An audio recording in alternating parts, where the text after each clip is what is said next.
explain mo na mo isang bakit tayo mahal. Sige. Ang merong fear of God. Fear. Sige nga, Kasi kakatanan. fear yung isa sabihan tao, katakutan eh. Ang mga pares yan, material. Takot ka. Ano po? Basa mo na basa mo na yung verse. Fear. Ano yung sinabi ng Sa fear. Yes, Okay. So, kasi parang, before you start, kasi fear of God, parang negative. yeah, usually yun ang ating understanding ng fear, no? Parang negative, especially when we were young kids. Pag hindi in-explain ng ating magulang pag pinanish tayo, pagka pinanish, fears become something really negative, no? So yung fear of the Lord is something reverential. So kapag ang parents natin, kayo na as parents, pag meron kayo ni-reprimand, pinagalitan nyo, in-explain nyo, maintindihan nila yung fear, something out of respect. So tayo ngayon, for instance, sa Sacrament of Confession, no? Bakit i-instill sa atin yung fear? It's because we are saying our act of contrition because of our love for God. Not of fear that we're going to hell if we don't confess. So it's because of the love of God. So para sa bata yan, pag pinalo mo, in-explain mo, alam niya na kaya mo siya pinalo, mahal mo siya. So the fear na gusto ma-instill sa atin ng Panginoon is the fear because we love the Lord, we don't want to offend our loved ones. No? Especially God. So yung fear na sinasabi dito sa mundo is something na yung parang dictator ka na you have to do this, impose, otherwise you'll be punished. So hindi ganun ang image ng Lord, it's a reverential fear. Kaya sabi sa first stage of wisdom, because once you fear the Lord out of love, then everything comes out flowing, no? Madali yung pasok sa ating isip, lalo sa ating puso. Every time we receive yung sinasabi nga the word of the Lord as scripture, as inspiration. No? So, galing nga sa spiritus, breath, na to fear the Lord really is to be inspired by Him, to give us life. That was my point. Kasi Father, kasi maraming mga sulat dito, fear God.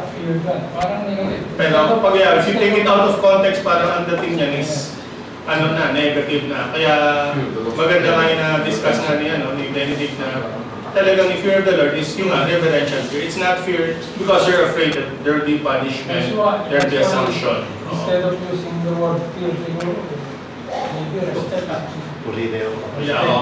Yeah, reverence for God. Pero yun ang kasing translation eh. So through the years, iba-iba yung translation, but yun ang pino-point out on tama ka. No? In fact, yung basic natin, yung sign of the cross, it's a threefold relationship in religion. So the upward motion is reverence for God, tapos yung sideward respect for others, then going down to yourself, in humility, downward motion, it's regard for self.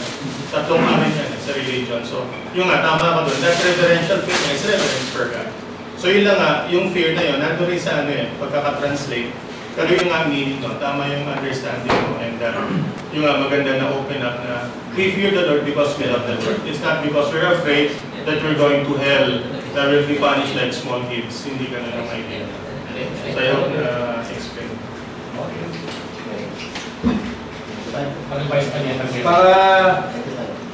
Para siguro hindi tayo ganong malito, we have to take it from the context of the Old and the New Testament. Yeah.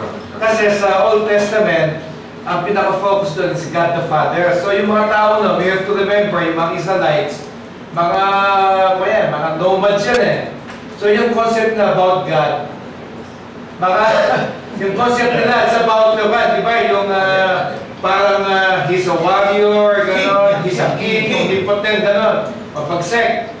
But, King versus subject. pagdating sa New Testament, si Jesus na yung man. Yeah, right. Ang focus. So, makikita mo yung shift from fear hanggang love.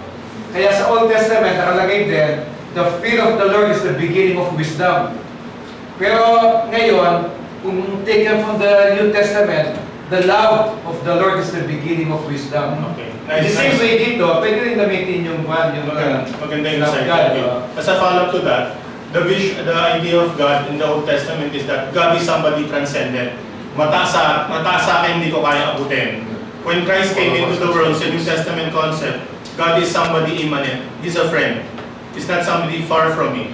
So binaba ni Lord sa level natin at iaangat tayo ng Diyos.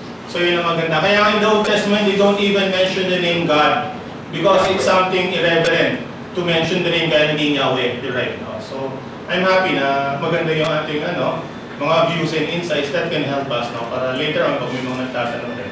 So, yung po yung maganda yung insight mo about holding New Testament.